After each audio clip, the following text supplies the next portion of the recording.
Oke, pernah kepikiran nggak sih, kenapa sesuatu itu ada?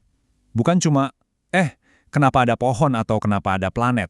Tapi lebih dalam lagi, kenapa ada sesuatu daripada nggak ada apa-apa sama sekali? Nah, hari ini kita bakal kupas tuntas sebuah teka-teki logika yang keren banget, namanya tasalsul. Konsep ini coba menjawab pertanyaan paling dasar itu. Yuk kita langsung mulai aja. Dan ini serius, bukan pertanyaan main-main loh. Ini pertanyaan yang bikin para filsuf pusing 7 keliling selama ribuan tahun. Kenapa sih ada alam semesta? Kenapa ada kita? Kenapa nggak cuma kosong aja gitu? Nah, inilah inti dari misteri yang akan kita coba pecahkan bareng-bareng. Kalau kita lihat sekeliling ya kan, semua hal itu kayaknya punya sebab dan akibat. Gampangnya bayangin aja barisan domino. Satu domino jatuh, nimpa domino di depannya, yang jatuh juga karena didorong domino di belakangnya, terus aja gitu. Kelihatannya setiap kejadian itu pasti ada pemicunya. Ada sesuatu yang terjadi sebelumnya. Oke, bagian pertama. Yuk kita dalemin lagi ide dasarnya ini. Rantaian sebab dan akibat. Jadi, gagasan kalau setiap hal itu ada sebabnya, itu kan cara kita ngelihat dunia ya. Dari mulai kenapa hujan turun, sampai kenapa motor bisa nyala, semuanya ada sebabnya. Nah, hubungan ini tuh bener-bener dasar banget. Logis kan? Nggak mungkin ada akibat kalau nggak ada sebabnya. Sebaliknya juga gitu. Kalau ada sebab, ya pasti ada akibatnya. Mereka ini ibarat dua sisi koin yang sama, nggak bisa dipisahin. Nah, disinilah letak masalahnya. Muncul sebuah paradoks yang dikenal sebagai masalah tasalsul. Coba deh kita pikirin, kalau kita ikutin rantai sebab akibat ini mundur ke belakang, terus, dan terus, apakah rantai ini ada ujungnya?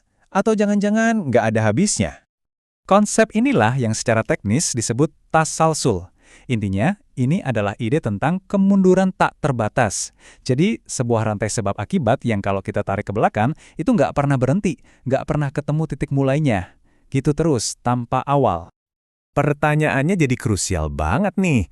Coba kita pikirin bareng-bareng deh.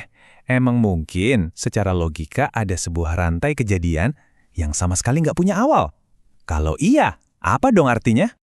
Nah, ini dia inti paradoksnya. Kalau kita balik ke analogi domino tadi, kalau nggak pernah ada domino pertama yang disentil untuk jatuh, gimana caranya domino yang di tengah-tengah atau yang sekarang ini bisa jatuh? Kan aneh. Keberadaan kita sekarang ini, yang ibaratnya akibat di ujung, jadi sebuah misteri besar kalau nggak ada yang memulai semuanya dari awal. Oke, terus gimana dong jalan keluarnya dari paradoks ini? Nah, ada satu solusi logis yang ditawarkan. Berarti, harus ada sebab yang paling awal. Harus ada sesuatu yang pertama kali menyentil barisan domino itu. Logikanya sebenarnya simpel banget. Fakta bahwa kita ada di sini sekarang sebagai sebuah akibat, itu udah jadi bukti kalau rantai sebab akibat itu nggak mungkin tak terbatas. Pasti ada titik mulanya. Keberadaan kita inilah buktinya kalau domino pertama itu pasti pernah jatuh. Jadi, pilihannya cuma ada dua kan? Pertama, rantai tak terbatas tanpa awal. Menurut argumen ini secara logika mustahil, karena nggak bakal menghasilkan apa-apa. Mentok. Pilihan kedua, rantai yang punya permulaan, ada satu domino pertama. Nah, ini yang masuk akal, karena inilah yang memungkinkan semua akibat, termasuk kita sekarang ini, bisa terjadi. Nah, titik permulaan yang mutlak harus ada ini punya nama khusus. Dia disebut sebab yang tak disebabkan atau sebab awal. Artinya dia adalah sesuatu yang bisa menyebabkan hal lain terjadi, tapi dia sendiri nggak disebabkan oleh apa-apa lagi sebelumnya. Dia adalah sang pemula. Sekarang, supaya kita makin paham soal sebab awal ini, kita perlu bedain dia dari sebab-sebab lain yang biasa kita temui. Nah, argumen ini membaginya jadi dua jenis. Ada yang mutlak, ada yang relatif. Oke, kita bedah satu-satu ya.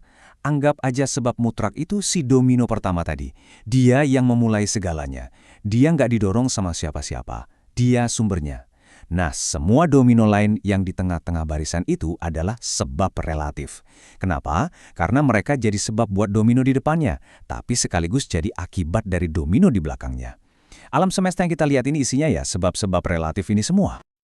Jadi, poin paling pentingnya begini, semua rantai sebab akibat relatif yang ada di alam semesta kita, kalau diurutin ke belakang, ujung-ujungnya itu pasti nyambung ke satu sebab mutlak.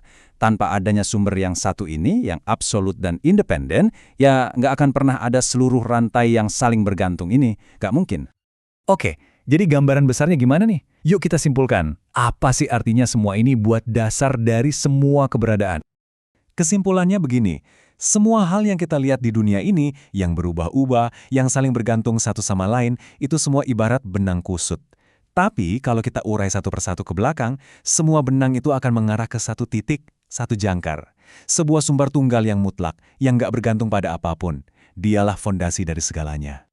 Dan ini bukan cuma soal memulai aja loh. Hubungannya adalah ketergantungan total. Alam semesta ini bukan kayak domino yang sekali jatuh terus udah jalan sendiri. Enggak. Sebaliknya, seluruh alam semesta ini, setiap detiknya, terus-menerus bergantung pada sumber mutlak tadi. Tanpa sumber itu, ya nggak akan ada apa-apa. Nah, ini membawa kita ke sebuah pertanyaan terakhir yang lumayan dalam. Kalau argumen ini benar, kalau semua yang ada di alam semesta ini bergantung penuh pada satu sumber tunggal yang tak disebabkan, terus apa artinya itu buat kita? Buat saya, buat Anda, sebagai bagian dari alam semesta yang bergantung ini? Coba deh direnungkan.